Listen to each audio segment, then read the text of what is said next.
Bakersfield, California. Wow. Spring of 2018. It's a story that just grabs you. It really does. Within just a few weeks, 3 young friends, their lives just came apart violently. Micah Holsonbake, James Kulstad, and Baylee Despot. One shot dead, another dismembered, Yeah. and the third, Baylee, just vanished. Poof, gone. And this isn't some movie script. This is real. It's what people call the Bakersfield 3. Yeah, and the unsettling thing is there's still no real agreement on exactly what happened. Is there so many questions? Exactly. The sheer speed of it all and the brutality. It's shocking. 3 young people all knew each other, same town. Right. And then these terrible, distinct fates all happening so close together, time-wise and, location-wise, too. It makes you wonder, doesn't it? Were these separate tragedies or somehow linked? Part of something bigger, darker. That's the core mystery. In Bakersfield itself.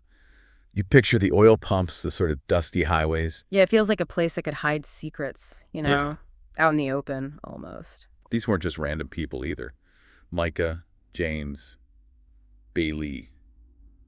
They had their struggles, sure. The sources mentioned drugs, some trouble.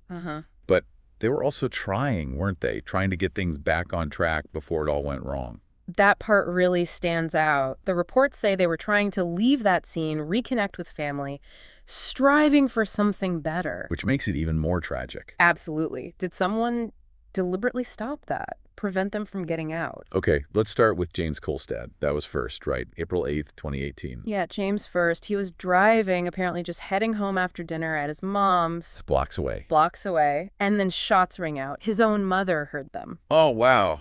It's awful. Killed right there in his car. Yeah. So close to safety. And yet, no witnesses came forward. No suspects named still. It seems so brazen happening right there. It does. Or maybe it was meant as a message. And you mentioned his efforts to leave the drug scene. Yeah. Well, that could definitely create enemies, couldn't it? People who didn't want him out or maybe thought he knew too much. But why kill him so publicly? Why not make him disappear? That's a good question. Maybe it was easier, or maybe the message was the point. Okay, so just 2 weeks after James is killed, Micah Holsonbake disappears. Right. The timeline is just relentless. Micah was last seen walking downtown. And he was scared beforehand. Very. Reports say he told people he felt like he was being watched, paranoid, that something just felt wrong. Like he knew something was coming. That's chilling, that premonition. It really is. And then, after he was last seen, just silence. Total silence. Vanished. It shifts the feeling, doesn't it? Yeah. From a shooting to someone just evaporating. The threat feels different. Absolutely. And Micah's fear, that's key. It suggests he sensed danger, maybe connected to James's death, maybe something else in their circle. Foul play seemed almost certain from the start. Then months go by. August 2018. And the discovery, it's horrific. Along the Kern River, first, a human arm is found. It's an arm. Yeah. And then later, more body parts. Some had been buried, some just scattered, identified as Micah. But the condition, cleanly dismembered. That's what the reports emphasize. Exactly. Not like a frantic attack. It suggests something cold, methodical, deliberate, almost personal. His head was never found. Never. Which is significant. What does that usually suggest in cases like this? Well, it could be about hindering identification, dental records, things like that, No. or removing evidence of how he was killed. Sometimes it's symbolic, a final act of control or terror. Its absence just deepens the mystery and the horror. Okay, so James is dead, Mike is missing, then found dismembered. Enter Baylee Despot. Right, Baylee. She was 20. She dated Micah at one point, apparently not close anymore, but definitely in the same social circles. So that same group. Exactly. And James's murder reportedly shook her up badly. But after Micah disappeared, she became intensely paranoid, just like Micah had been. It shows how tightly knit, or maybe how trapped they were in that environment. Seeing this happen to your friends. You'd be terrified. You'd wonder if you were next. Does she know something, see something? Which leads us to May 2018. Just weeks after the others, Baylee vanishes too. Just gone. No car, left her phone, didn't say goodbye to anyone, just disappeared. And this is where Matthew Queen comes into the picture more directly. Yes. Baylee was dating Matthew Queen at the time she vanished. And critically, Micah had reportedly told people he didn't trust Queen. Okay. So the boyfriend of the missing girl, who was distrusted by the murdered friend. It immediately puts him at the center, doesn't it? And Queen already had a history with the police, guns, drugs, reports of aggression. Not a clean slate. And then they found that storage unit. That was huge. Weapons, tools, chains, and a document. a document listing Baylee Despot as a potential witness against him. Wow, that's incredibly damning, naming her as a witness before she vanishes. It suggests premeditation, doesn't it? A clear motive to silence her if she knew something about, say, Micah's death. So Queen gets arrested, but not until 2020. Baylee had been missing for over 2 years by then. Still missing today. Her body's never been found. And Queen's defense. He denied involvement in Baylee's disappearance completely and Micah's death. He claimed it was a terrible accident. An accident? How? Said they were, quote, playing around with weapons and it went wrong. Reckless gun handling. But the dismemberment, the storage unit, that doesn't sound like an accident. Not at all. His story clashes hard with the physical evidence, especially the condition of Micah's remains and the items found in that unit, and the fact Baylee is still gone. It casts serious doubt on his claims. He was eventually convicted, though, in 2022. Yes, convicted of second-degree murder for Micah, plus kidnapping and weapons charges. Sentenced to 30 years to life. So, some justice for Micah's family. Some measure of it, yes. But it leaves those huge questions hanging, doesn't it? Absolutely. Who killed James Kulstad? His case is still open. Still completely unsolved, no arrests. And where is Baylee Despot? Is she alive? Is she not? That's the agonizing question for her family. Queen's conviction closes one chapter, maybe, but leaves 2 others wide open.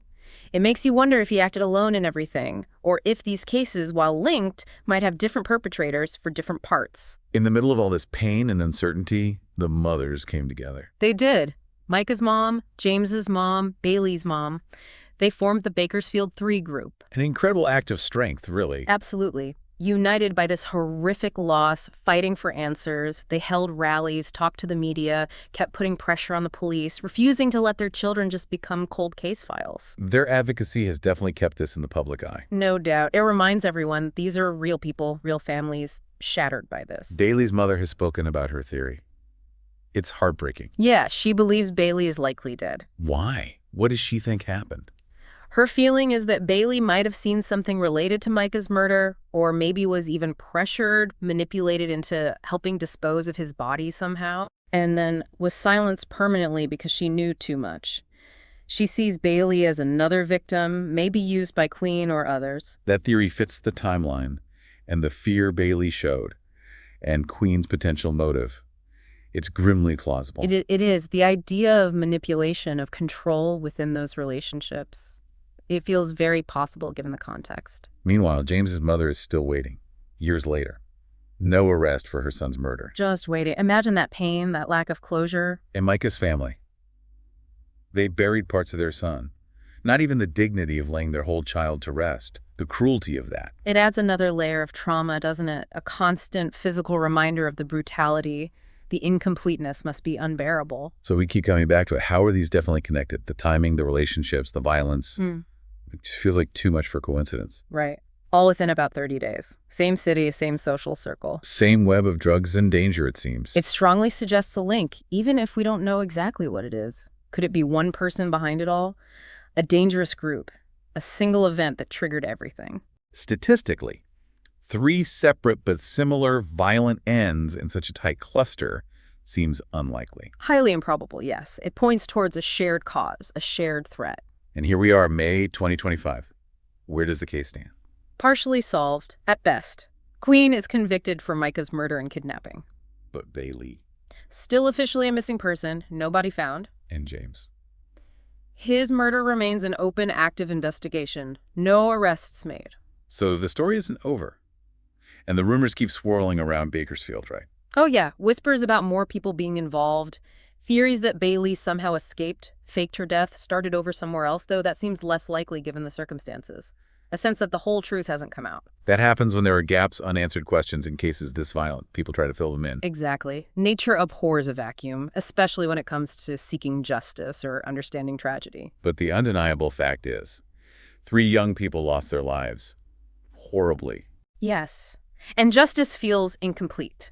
These weren't abstract victims. They were people with families, friends, futures they were trying to build despite their mistakes. They were part of that Bakersfield community, and their loss is still felt there. We have to remember the human cost. It's more than just a case. It's about lives cut short and the enduring grief left behind. So it leaves you with this deep sense of unease, this feeling that something is still hidden. Definitely. 3 lives intertwined and extinguished. Families still waiting for answers in those Bakersfield shadows. It really makes you think about the secrets any town might hold, beneath the surface. Mm-hmm. And you have to believe, don't you, that someone still living in Bakersfield knows more, holds that missing piece, the key to understanding what really happened to James, and especially to Baylee. It seems almost certain. Someone knows. What truly tied these three together in those final fatal weeks? And what will it take for that final awful truth to finally see the light of day?